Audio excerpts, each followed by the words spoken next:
कहा जा रहा है कि सारे वहां के जो ज्योतिषी, जिनको नजूमी कहते हैं वहां पर, वो सारे ये बताने में लगे हुए हैं कि बहुत बुरी मार भारत एक बार फिर से मारने वाला है। ऐसे हाल में वहां क्या चल रहा है, इमरान खान की पार्टी को तबाह करने के चक्कर में मुनीर क्यों है, प्रतिशोध में इस पर तो बात होगी ही।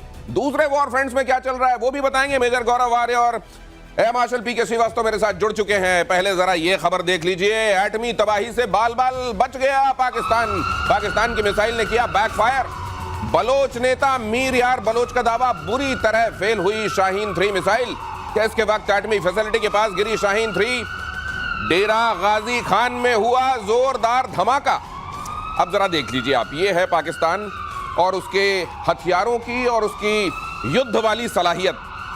ये इसके बावजूद उनको कोई लज्जा नहीं हो रही होगी, मुझे लगता है। लज्जा नहीं, वो तो मैं आपको बताता हूँ, बहुत बढ़िया बात है ना। अच्छा, देखिए, हाँ बिल्कुल, देखिए अब पाकिस्तान ने क्या करा कि अपने ऊपर मिसाइल मारी। According to the news reports कि पाकिस्तान ने अपने ऊपर मार ली मिसाइल। अब पाकिस्तान क्या करेगा? अब पाकिस्तान ये तो नहीं कह सकता कि भाई ये चाइना ने गलत माल दिया, एक्सपायरी डेट वाला हमें दे दिया। जैसे होता ना खाने का सामान में एक्सपायरी डेट, उसके बाद खाओ तो पेट खराब हो जाता है। ये एक्सपायरी डेट वाला जो ई है ना, ई that is not export, that is expiry. जो कहते हैं मिसाइल के आगे ई लगा रहता है, तो ई वाला माल है। अब इसमें ब्लेम करेंगे हिंदुओं ने साजिश कर दी, यहूदियों ने साजिश कर दी। ये गेम अब शुरू हो जाएगा कि साजिश ढूंढो इसके अंदर क्या है, क्योंकि खुद नालायक और माल जो है वो 2 नंबर। ये है भाई साहब बात। ये तो नाच नहीं आने पर आंगन टेढ़ा होता है और तमाम दूसरी जगहों पर ठीकरा फोड़ने की कोशिश होती है। सोचिए, शाहीन 3 नाम देखिए, शाहीन। आपको कुछ याद भी आ रहा है क्या? कोई खिलाड़ी भी याद आ रहा है पाकिस्तान का? क्योंकि वो जो क्लैन है वो अक्सर पाकिस्तान और भारत के बीच में जब कुछ चल रहा होता है तो अक्सर बाहर निकल आता है फौज वाली ड्रेस पहनकर। कुछ मिलता जुलता नाम इससे जुड़ा हुआ आपको याद आ रहा होगा। लेकिन सर, नाम तो बड़े खतरनाक रख ही लेते हैं वैसे। नाम में कोई नाम सारे बड़े खतरनाक हैं। और ये वाली जो घटना हुई है, आपको मैं बताऊं, ये न्यूक्लियर कैरेज करने वाली मिसाइल है।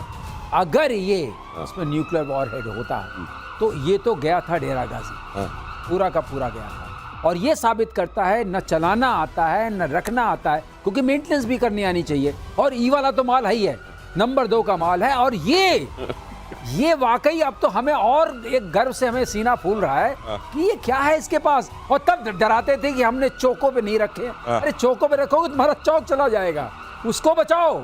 हमारे पर क्या मारोगे, अपने को बचाओ।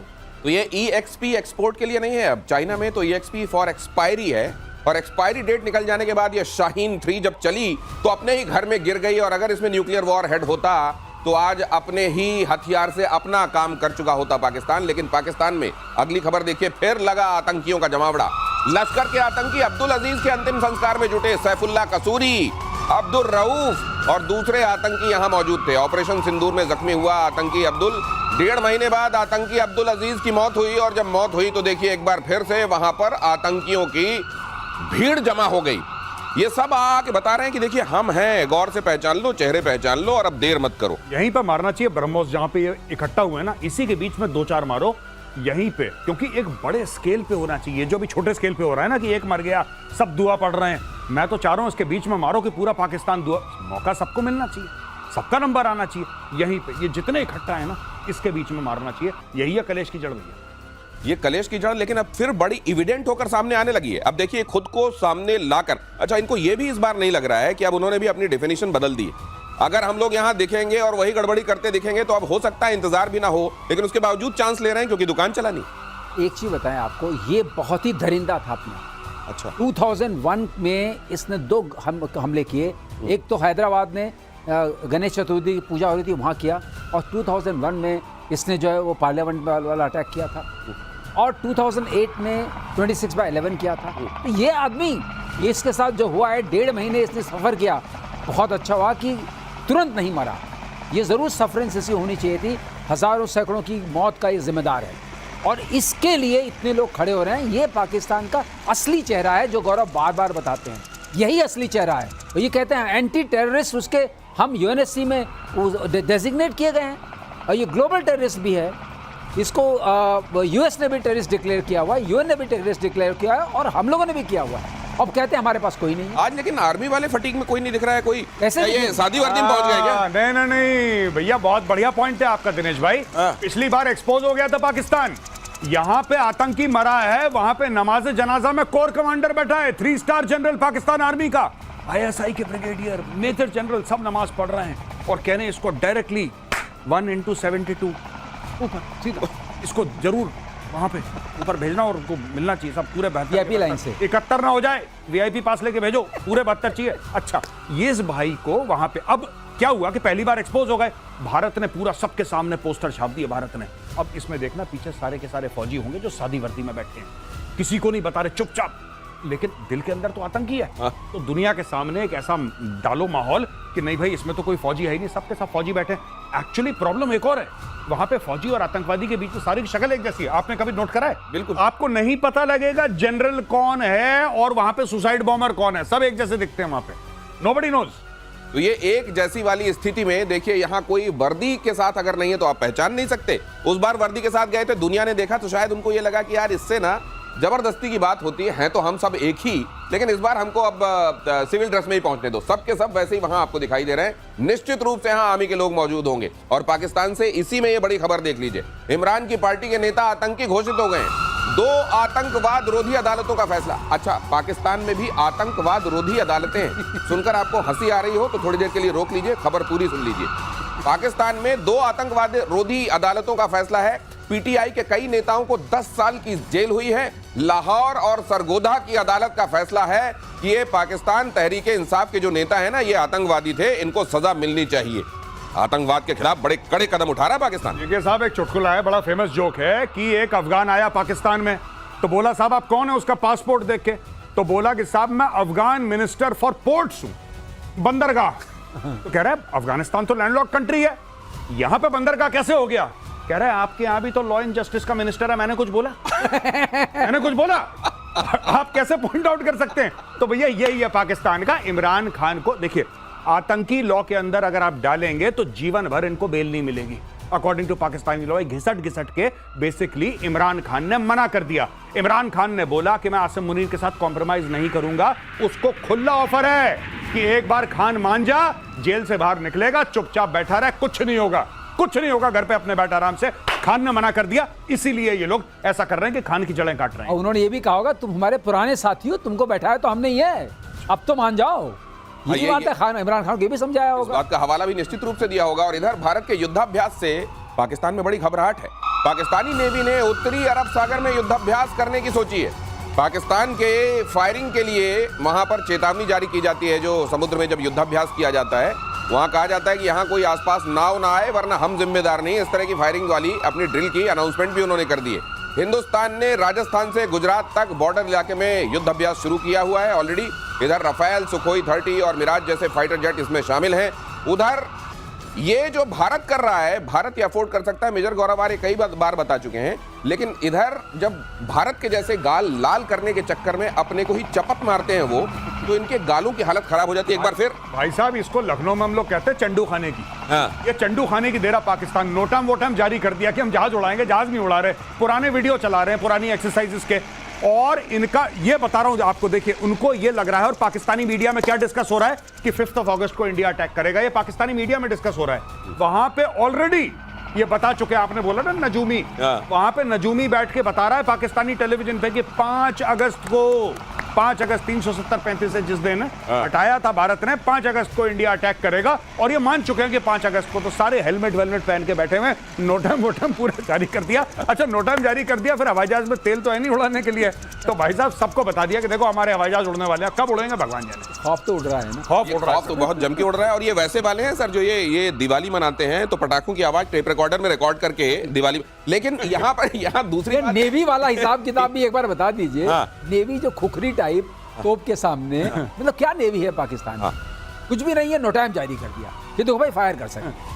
अरे तो फायर कर सकते हैं, मत आना, हम लोग लड़ने वाले हैं। अपनी एयरफोर्स बताने के लिए वो जो कार्डबोर्ड के गत्ते के बना सकते हैं वो फाइटर जेट, तो आपको उनकी नेवी क्यों नहीं हो सकती? आप क्यों शक कर रहे हैं उनकी capability? गत्ते वाले गल जाएगा अगर पानी में छोड़ेंगे। अगली खबर देखिए, ईरान के राष्ट्रपति ने इजराइल को डायरेक्ट धमकी दी है। मसूद पेजेश्कियान ने कहा हम इजराइल पर हमले के लिए तैयार हैं, हमारी सेना अंदर तक अटैक करने के लिए रेडी।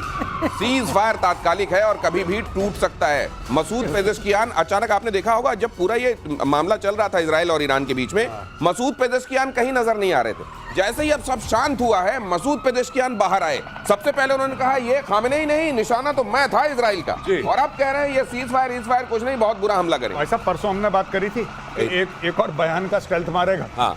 ये कर दिया इसने। मेजर साहब ये कह चुके हैं बयानों का बम चलाते हैं, और उसमें भी कुछ स्टेल्थ बयान है इनके। हाँ। वो बयान दिखेंगे नहीं आपको, अचानक प्रकट हो जाएंगे। अचानक प्रकट। ये बयान सर, बयानों के ड्रोन, बयानों की बैलिस्टिक मिसाइल, बयानों के स्टेल्थ बॉम्बर, ठीक है, बयानों का अटैक, सब कुछ हो रहा है, सिर्फ बयानबाजी हो रही है, इन्होंने कुछ नहीं करा। और एक लिंक और कर दो, इनके पैर में चोट लगी थी या कहीं और चोट लगी थी? ये लगी थी ना उनके पैर में चोट, इनके पैर में चोट लगी थी। हाँ। उन्होंने कहा ये मसूद पेजेश्कियान अचानक उसके बाद से एक्टिव हो गए। लेकिन सर ये क्यों एक्टिव, मतलब ईरान इजराइल जब चल रहा था अपने पीक पर था, मसूद पेजेश्कियान कहीं नजर नहीं आ रहे अब थे। उनको रिस्क लग रहा था, अब रिस्क नहीं लग रहा है। अब इनको वो सोच रहे हैं मामला शांत है, मैं कुछ कह सकता हूँ जो उस वक्त नहीं कह पाया। वहां की आवाम नहीं कहती होगी सर, तब तो आप दिखाई नहीं दे रहे थे, अब सामने आके आप बातें कर रहे हैं। अरे नहीं इसका नहीं जवाब तो सिर्फ गौरव के पास है। नहीं, आवाम तो वहां पे बेचारी कुछ नहीं कहती डर के मारे। लेकिन हाँ, ये बात आपकी बिल्कुल ठीक है दिनेश भाई, ये आदमी बिल में छुपा हुआ था, इसने कुछ नहीं बोला, ये चुपचाप था। जब सब सीज फायर कर दिया, ट्रंप ने बोला बंद करो बंद करो बंद करो, तभी निकला। क्या हुआ?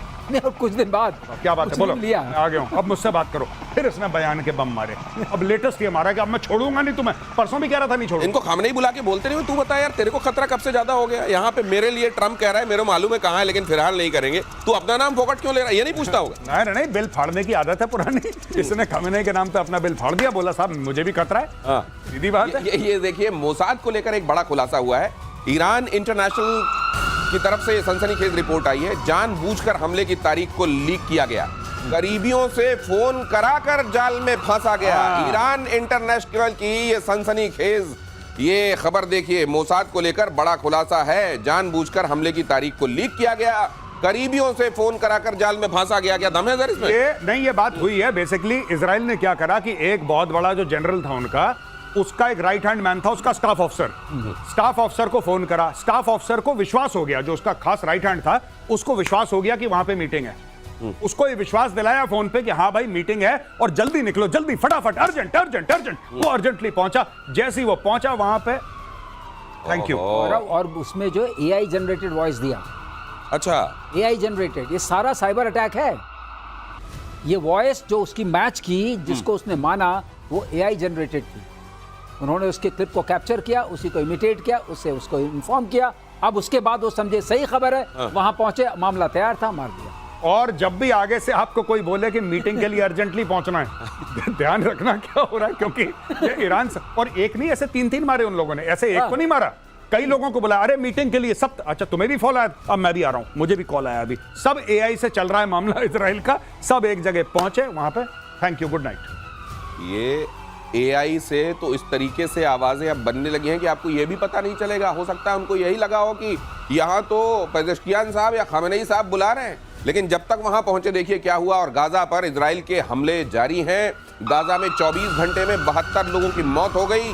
गाजा बना धरती का नर्क, यूनाइटेड नेशंस के चीफ कह रहे हैं। गाजा पर अटैक नहीं रोक रहा है इजराइल। यूनाइटेड नेशन को मेरे ख्याल से इसी के लिए रखा गया है जी। थोड़े दिनों में ये बयान जारी रखना। जी। इजराइल अपना काम करता रहेगा, लेकिन तुम अपनी तरफ से कमी मत आने देना। वहां देखिए, यूनाइटेड नेशन में भी छोटे छोटे पेजेश्कियां बैठे हैं, छोटे जैसे ये बीच में बयानबाजी करता है अपना ईरान वाला भाई। तो ये यूनाइटेड नेशन, ये बहुत गलत चीज है। तुमने क्यों अटैक करा, हम इसकी निंदा करते हैं। तुम्हें नहीं अटैक करना चाहिए था। अच्छा, 50 मार दिया, अगले दिन फिगर बदल देगा, 72 मार दिया, फिर कहता है 150 मार दिए। बस इसका काम है अपडेट देना, जैसे कि क्रिकेट नहीं खेलता वो, एक स्कोर बोर्ड नहीं रखते लोग, अब इतने निपट गए, अब इतने निपट गए, अब देखो इतने चले गए। ये दुनिया को स्कोर बताने के लिए यूनाइटेड नेशंस की अब ये हो गया है, ब्रेकिंग न्यूज टाइप का मामला है इनका। तो ये गाजा में ये इसका पटाक्षेप होने तक यूनाइटेड नेशंस अपनी ये कमेंट्री जारी रखेगा। हाँ, यूनाइटेड नेशंस करता ही दुनिया भर में ये है, इनकी कमेंट्री कभी नहीं रुकती। इनकी कमेंट्री, अब ये हो गया है, अब ये हो गया है। बाय द वे, अगर आपको नहीं पता है तो यूनाइटेड नेशंस ब्रेकिंग न्यूज ला रहा है कि अब ये हो गया, बस। इसके अलावा और इनके सारे जो बाकी के इनके जो विंग्स हैं ना, वो भी यही करते हैं।